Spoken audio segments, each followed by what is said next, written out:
Known for their non-conforming fashion, queer aesthetics, and experimental pop sounds, Dorian Electra is a force to be reckoned with. They've just released their third studio album and have already announced their next tour.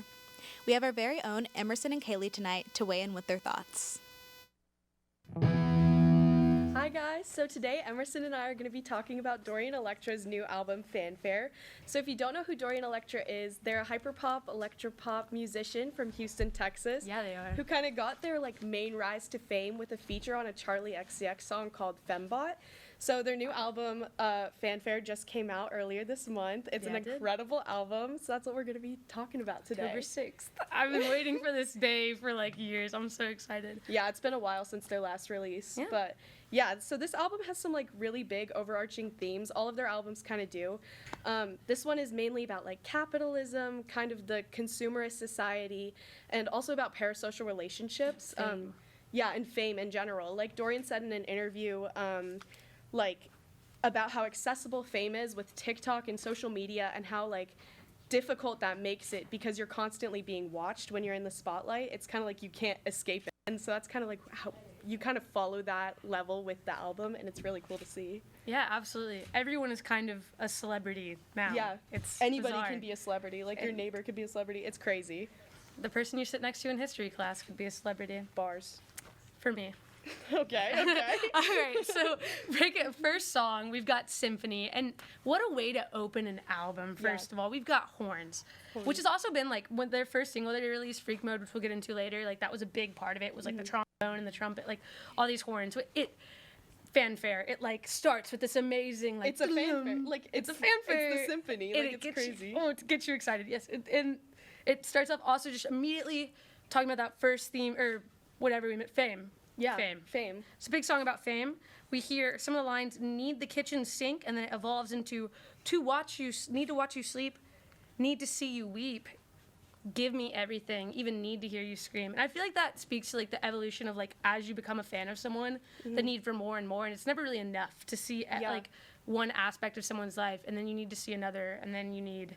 Yeah, it's with these parasocial relationships, you can't get close enough to this celebrity. Yeah. You can't actually be their friend. It's all in your head. And so they're I need to be watching your every move. I need to be following you on every platform. I need to be watching your Snapchat stories, all of it. And it's just this really interesting evolution. It's the comparison of overvaluing someone but also devaluing them, because you're kind of dehumanizing see them as a god, but you stop seeing them as a human in that way as well. And I feel that's something that's definitely mentioned in the album with want to be a star too, and coming to terms with I don't feel humanized as much anymore, because so after Symphony, they go into the song Idolized, which is about some of the lyrics are, tell me jump how high, I'll let you sacrifice my life, treat me how you want.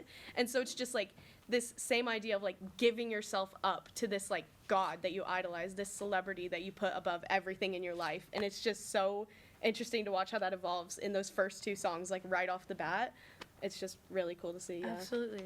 There's probably some more on that, but going chronologically, we get into Freak Mode, which was their first single they released from this album. Yeah. I think it was around April or May. Oh, it's so good. It's kind of more rockier than pop. Definitely. And this kind of gets into the whole idea of subverted, anonymous, that's the word I'm looking for, anonymous indulgence. It's that's where the paper bags started to come in, that aesthetic of having in a paper bag videos, over there's a lot their of head. paper bags over their heads, and the frat guys, that's the big thing, wearing Sperry's and short pink shorts and button-ups, and they're indulging in, for I don't know how to say this, very explicit activities. Yeah, definitely. And so the idea of the stuff that you are probably condemning and secretly being interested in it, that's a theme that's a theme in the whole album, I think, is just about saying one thing but doing another. There's lines in the songs about the Hello Kitty ACAB stuff, and then also